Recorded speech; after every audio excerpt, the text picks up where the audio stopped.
நாங்கள் சின்ன வயசில் இருக்கும்போது விடியற் காலத்தில் 4 மணிக்கு எந்திரிச்சு ஒரு கிராமத்தில் நான் பிறந்ததுனால அந்த கிராமத்தை சுற்றி வெடிய காலையில் 4 மணிக்கு நாங்கள் எந்திரிச்சு பாட்டு பாடுவோம். பாட்டு பாடிட்டு வசனத்தை சொல்லிட்டு நாங்கள் அந்த கிராமத்தை சுற்றியும் நாங்கள் போவோம்.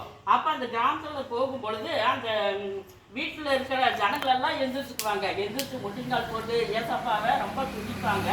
அப்படி நாங்கள் பஜனம் போகும் பொழுது 4 மணிக்கு எந்திரிச்சு போகும்போது அப்படியே சர்ச்சுக்கு போய் அங்கே பாட்டு பாடி ஜோம் பண்ணிட்டு அப்புறமா தான் நாங்கள் வீட்டுக்கு வரும்போது மணி 6 மணி ஆகுது.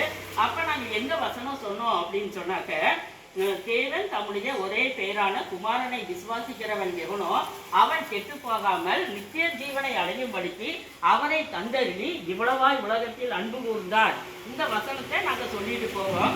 அப்போ இயேசுநாத சங்கீர்த்தன பஜனை அப்படிங்கும் போது எல்லாரும் சேர்ந்து சொல்லுங்க நீங்கள தேவாதி தேவன் கிறிஸ்தேசுநாத சங்கீர்த்தன பஜனை தேவாதி தேவன் ராஜாதி ராஜன். இந்த வசனத்தை நாங்கள் சொல்லிட்டு போவோம். தினமும் அந்த டிசம்பர்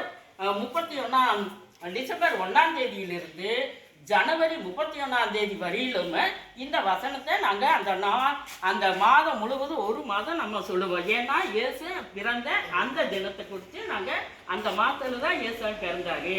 அதற்கு அறிகுறியாக நாங்கள் இப்படி செய்வோம். ஆமென்.